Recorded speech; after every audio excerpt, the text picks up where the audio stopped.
Boston mob boss who outsmarted and embarrassed federal agents for the last 16 years is a fugitive no more. The FBI wasted no time updating its website overnight, changing Whitey Bulger's status to captured after agents arrested him and his girlfriend in California. Yep, we caught Whitey. We caught Whitey. They can catch Osama bin Laden. They can catch anybody. Well, I'm just glad they got him. He ratted on people just like some of the other guys in his group. He was a mobster, but so what? Everybody's got an occupation. The guy's 81. I figured this time, leave him alone. He's going to be dead in a couple of years. Well, never did nothing wrong to me. Kids got so bad in this neighborhood, an old truck could go by without getting robbed. So my father went over to see Jimmy Kelly, and Whitey came down and told the kids to cease and desist and take their act out of town. Clarence Carnes, also known as the Choctaw Kid, died today in a Springfield prison at age 61. He was one of the few people to escape Alcatraz, one of the youngest inmates sentenced at Alcatraz, and was also a former cellmate of Whitey Bulger.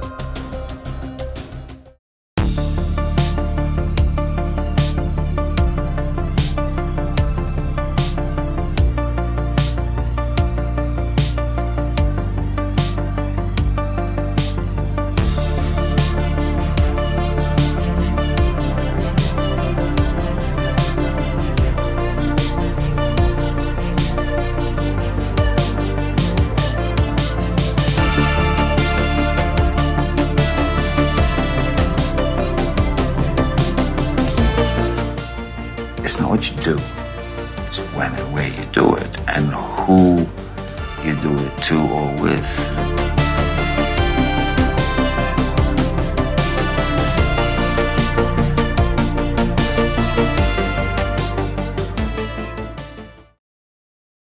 I'm Brian Dean. I'm the owner of the Round Barn on Clear Creek. I'm here to tell you about the story of Whitey Bulger come to Ash Grove.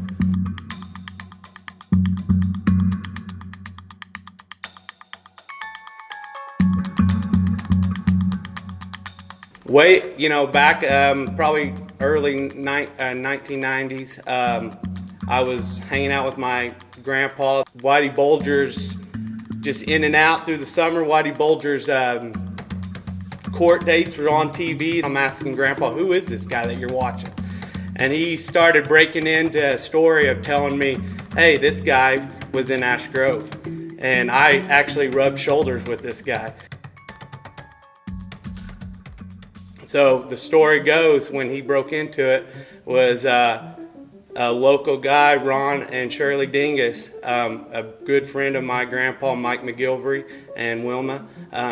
Shirley Dingus's cousin, the Choctaw Kid, was roommates with Whitey Bulger in prison. And the kid's biggest fear was he's never going to be back on his reservation.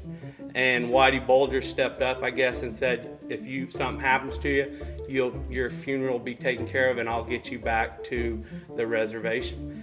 Well, he was her cousin, and he was here at the medical center, and he passed away up there, and they buried him in, I guess, Potter's Field. The people that had the Round Barn then. It was Brian B. Bryan's, his grandparents were living there at the Round Barn, and her and my wife were good friends, and they went to the Choctaw Kid, Clarence Carnes, was buried there. They went to the funeral, and I don't know who it was, somebody at the funeral there. When this fella come up to my wife and give her her phone number, said this guy person would want to know about this. Without Carnes, we didn't know who he was or anything, so she called, and she told him that she was supposed to call and tell him about Carnes, and the guy said, I don't know what you're talking about, and hung up on her. So we just forgot it, Then sometime later, short time later, a day or two later, we got a phone call from Boston, and it was Bulger. And he was talking to my wife there, and he said that Clarence was wanting to be buried in Daisy, Oklahoma. I guess when Shirley and them connected, it was like he's gonna take care of family. Wanted to know if we could take care of getting his body exhumed and everything, you know. That was the first time I'd heard anything about it. So he said, so we called this, I think Adam's Funeral Home was who he got a hold of there in Ozark. Told him what the deal was. Said we didn't know this guy or anything, but he was with a good friend of Carnes's, and he was wanting to get his body exhumed and moved to Oklahoma. And the people at the funeral home said, well, it must be a pretty good friend because we've already got a cashier's check for $10,000. They moved him to Daisy, dug him up and moved him to Daisy, Oklahoma. My wife and I, we drove down there for the service, and Bulger, he met us there in McAllister, and that was the first time we met him. We all went out there to that service for Carnes, where he was buried in that Indian cemetery.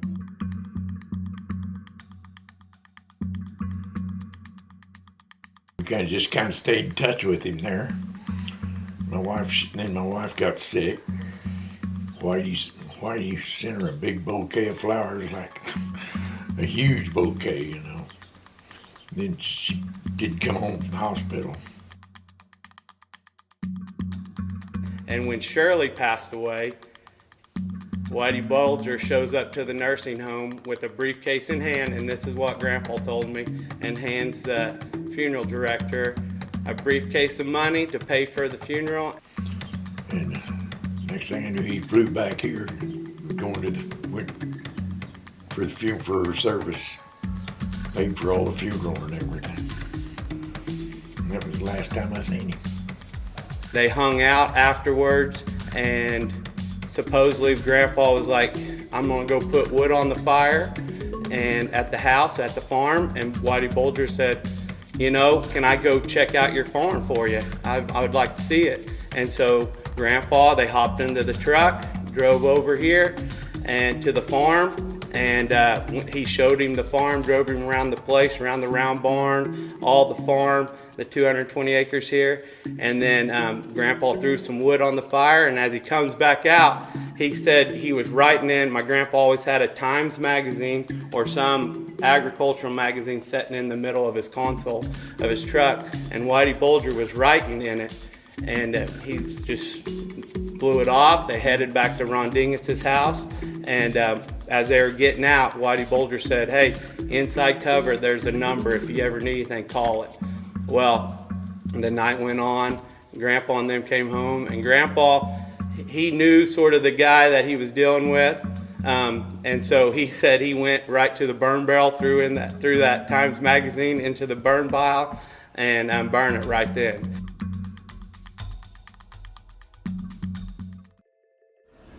I had seen the film on Whitey Bulger that was released in 2015, and I had actually read a few books on the topic of Whitey Bulger. Little to my knowledge, Whitey Bulger had been within 50 yards of my house. What is now the Wilson Griffin Funeral Home, it used to be the Wilson Brim Daniel Funeral Home, which were the owners before that. Spoke to Casey, they had no idea that Whitey had even been at their facility. My mind was blown as well. In January of 1990, when Bulger would have come to Ash Grove, it would have been at the height of his rise to power in Boston.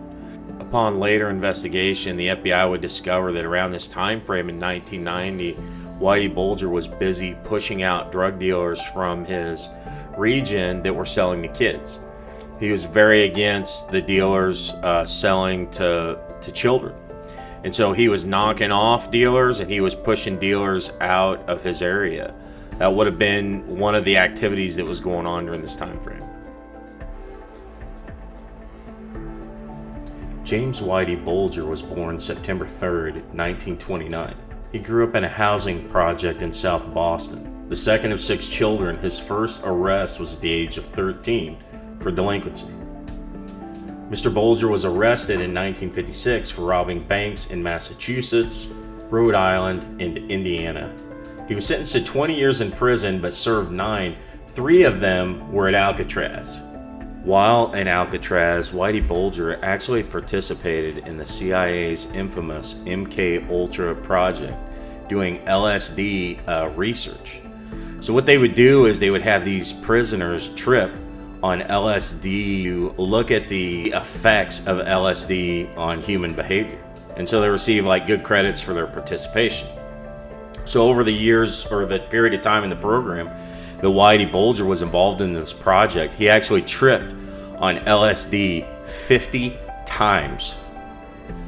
He was induced on LSD a total of 50 times. So that is that takes a huge toll on your psyche, on your mental realm. They said that he had a hard time sleeping at night, that he would have night terrors, and it probably contributed a good part to his behavior that we saw later on. So his first cell was along the main corridor, the C section.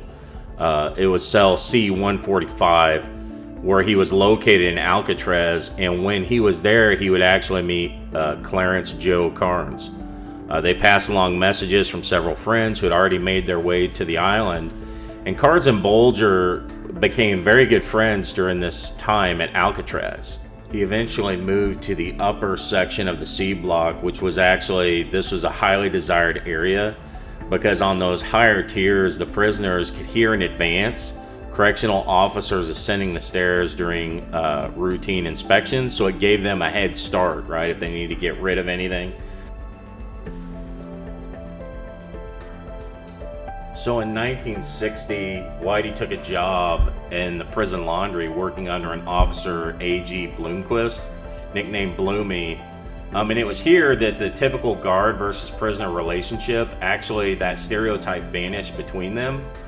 Bulger would later recall that once the day's work was completed, Bloomy allowed men to work out and talk amongst each other.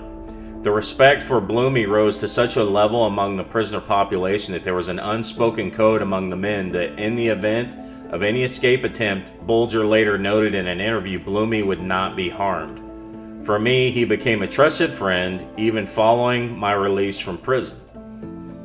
Bulger was also a close insider to the 1962 Alcatraz escape of Frank Morris and the England brothers.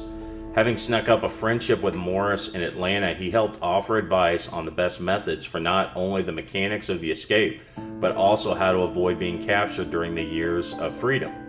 It was during these discussions that Bulger credited them for helping him learn how to evade capture for more than 16 years. The key, he later said, in order to survive, I understood the importance of breaking all contact with loved ones and holding to that level of discipline. This is one of the reasons why they were never heard from or seen again once going on the lam. Freedom came at such a high price, but it was still better than the long, lonely years spent in prison. Indeed, the famed escape that Bulger witnessed could have had a huge impact on him. It was also a profound event that many believed helped close Alcatraz. The morning of the escape was one of the happiest moments of my life, Bulger later said. When the frantic guards realized that Morris and the brothers had escaped, the cheers were so loud that it could be heard for miles. As far as I'm concerned, it was the greatest escape in the history of the U.S. and achieved under the most extreme security measures. James Bulger was transferred from Alcatraz in July 1962, only a month following the Great Escape from Alcatraz. He was released from prison in 1965. Even later in his life, Bulger would always look back at Alcatraz with nostalgia. When looking through books chronicling the island's history, he likened it to browsing through an old high school yearbook. The memories were bittersweet, tough years with solid friends. He held the men at Alcatraz in high regard. Before Bulger went on the lam in 1994, he had visited Alcatraz with his then girlfriend, Teresa Stanley. They walked through his old cell block where he reminisced about his years on the rock. For many of the men imprisoned at Alcatraz, it was the end of the line, but for James Whitey Bulger, Alcatraz was a short and influential stopover in his long criminal life. Federal prosecutors would later say that Bulger led South Boston's Winter Hill Gang from the late 1970s through the mid-1990s, when they were one of the most powerful crime syndicates in the United States. In 1975, Bulger made a deal with the FBI, which he agreed to provide information about the Italian mafia in exchange for protection from prosecution. In January 1995, Bulger's FBI handler and friend from childhood tipped him off that an arrest warrant on a racketeering charge was forthcoming. Whitey Bulger went on the run for 16 years before he was apprehended. When Whitey was finally brought to trial for various charges, this included 33 individual acts of murder, extortion, selling narcotics. He was found guilty of 22 of these acts, and on November 14, 2013, at the age of 83, he was sentenced to 2 consecutive life terms in federal prison. When Whitey was transferred to Hazleton in October 30th of 2018, within hours of his arrival, he ended up getting beaten to death by prisoners within the facility. They had planned this and orchestrated his death. Whitey is a complex individual, and we covered only a fraction of his life in this video. Ronnie Dingus has said that the man was only good to him and he can't comment on anything else. It's still amazing to me how this world is connected, that in such a small town as Ash Grove, you could have a connection that would bring Whitey Bulger to town. The concept of 6 degrees of separation is a theory that any person on the planet can be connected to another person on the planet through a chain of acquaintances that has no more than 5 intermediaries. Our communities, although small, have a great impact, and everything you do has a ripple effect not only through your community, but through the nation.